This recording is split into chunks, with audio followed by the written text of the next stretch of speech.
Okay mga kalakay, ang ating session ngayon ay ang ating pagluluto ng chicken skin. Paano nga ba tayo magluluto o magprito ng chicken skin? Okay, ito po yung ating pamamaraan mga kalakay. Kaya panoorin po natin, let's go.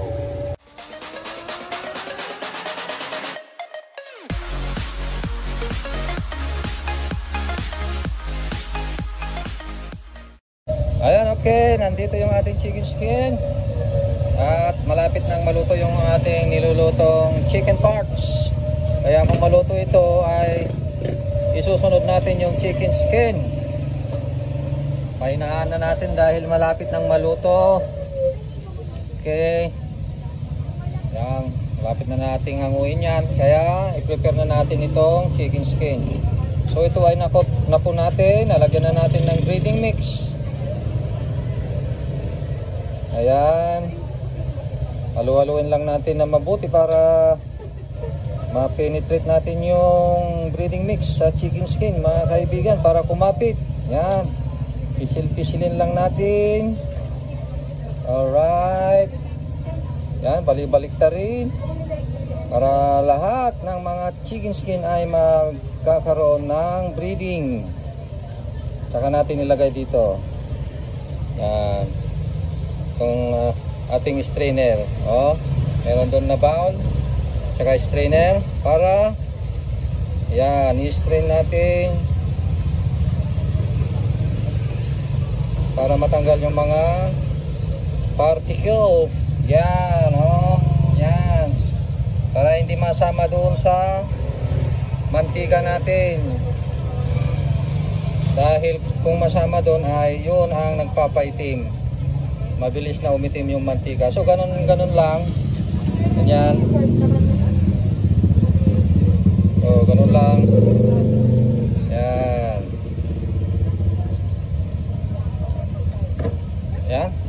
Kaya hanguin na natin yung ating chicken parts para isalang na natin yung chicken skin. Ito na yan eh. Ganito po kami nagluluto mga kaibigan, ay salitan po yung chicken parts tsaka yung chicken skin. Kaya yung mga kasama natin dyan na nagtitinda, kung wala kayong chicken skin ay sayang naman. Gustong gusto ng mga tao ito eh, very crispy, nakaka-addict, lalo na kung may masarap na suka.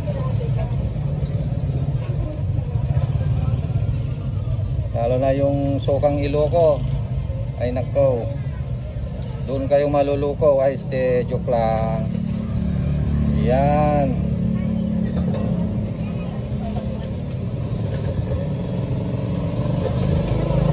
filter muna natin mga kaibigan. Okay,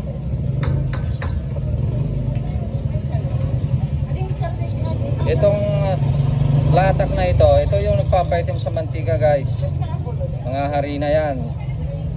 Kaya kung hindi natin tatanggalin ay madali pong umitim yung mantika, at pati yung mga chicken natin ay maapektuhan, magiging itim rin. Kaya dapat maganda yung ating pagfilter. Ito pagfilter natin pansala natin. Nabibili po ito sa mga hardware, doon sa mga kitchenware,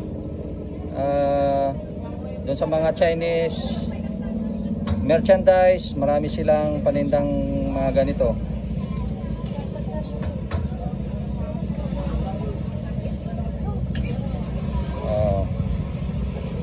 Ayan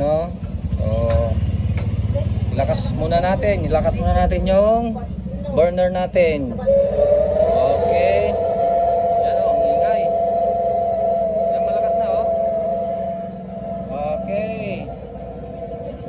Antayin muna natin konti na babalik sa tamang temperature yung mantika. Okay, saglit lang. Saglit lang.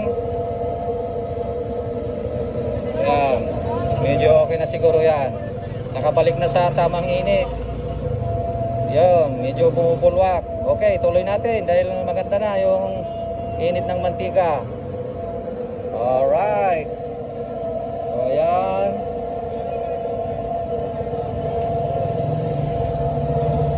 Madali magsalang ng chicken skin pag may ganito tayo, oh.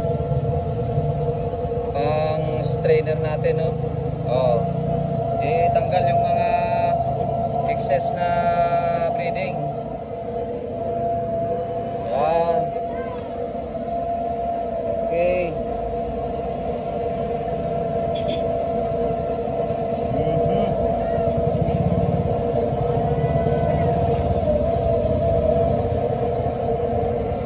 Yung ating ginagamit dito na harina ay breeding mix po ito. May timpla po ito. Kung paano yung pagtimpla ng breeding mix, meron po kaming mga video. Hanapin nyo na lang po, i-scroll down ninyo yung mga videos natin dito sa ating YouTube channel. Marami pong mga video dito na i-upload tungkol sa paggawa ng breeding mix. Okay.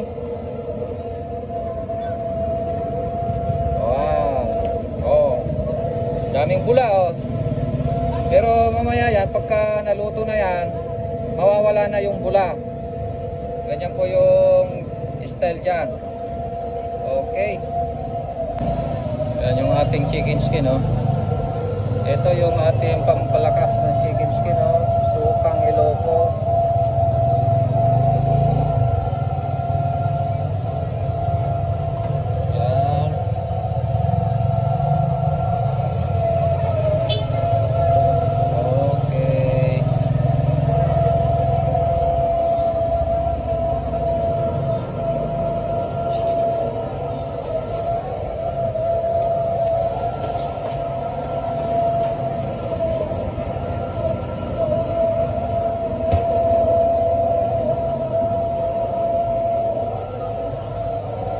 Ang dami ng tambak, oh.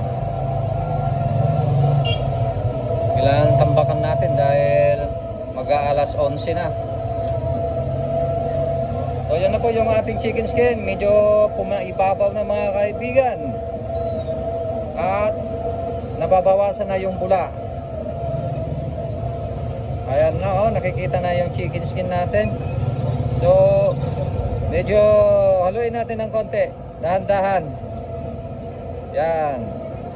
Pag ginalaw natin, dahan-dahan. Okay. Ayan.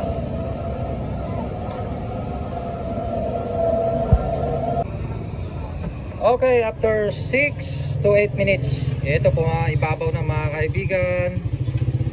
Mga kalakay, oh. Nararamdaman natin parang chicharon na, oh. Talagang okay.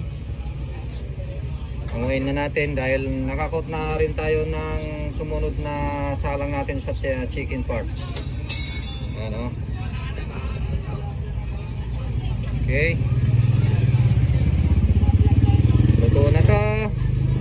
Kaya hanguin na natin. Masyadong chicharon na ito.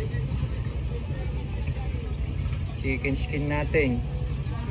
Ang gaan-gaan na, oh. Ito yung crispy mga kalakay.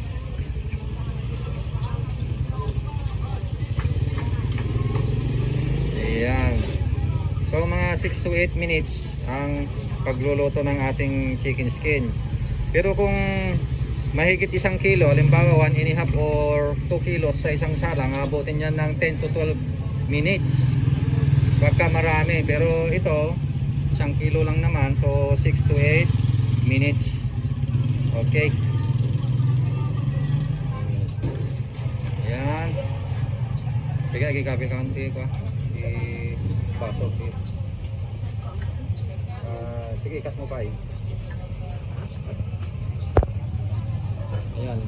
Kinakat muna niya yung mga malalaki dahil hindi kasya sa baso natin.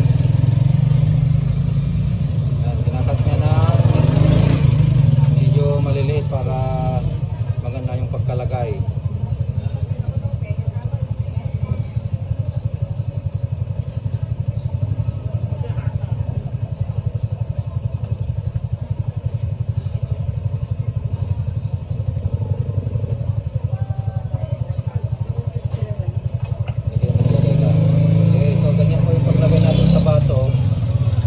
baso natin ay 5 ounce.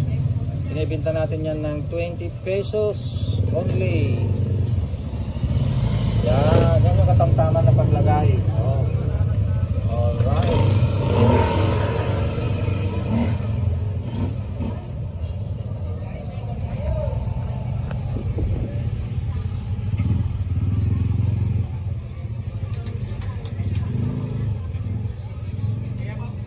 Insan, thank you, insan.